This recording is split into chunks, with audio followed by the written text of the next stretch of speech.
Britain declared war on Germany on August the 4th, 1914. In the first few weeks of the conflict, German forces quickly advanced through Belgium and France, wiping out large sections of the British army. Defences at the front became so thin that Britain had to quickly call in reinforcements from elsewhere. In September 1914, soldiers began to arrive from India, which is present-day India, Pakistan and Bangladesh. During the course of the war, a total of 1.5 million Indian soldiers came over and fought for Britain. Amongst these 1.5 million brave soldiers, there were over 400,000 Muslim soldiers, and at least 89,000 of these Muslims were recorded as having given their lives for Britain. It is a little-known fact that 20% of all British Empire recruits were actually Muslims.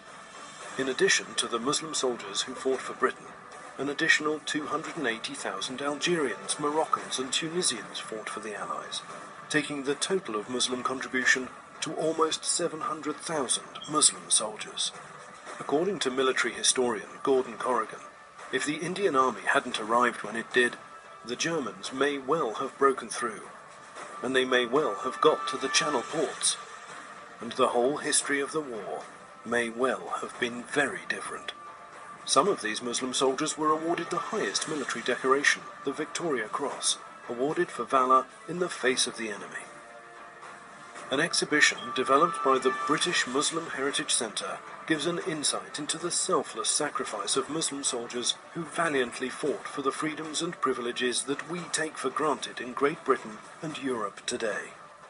Many British Muslims today, if not most, are direct descendants of those Muslim soldiers.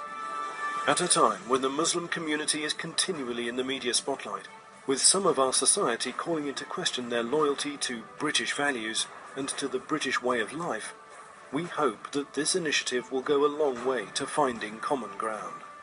The people that have worked towards this have done so with incredible vision. So the curator, the committee, the people that have fronted it all up, secured the funding, put in the hard work, but also had the vision to see this, because this was visualised before it ever became real. And I think that's fantastic.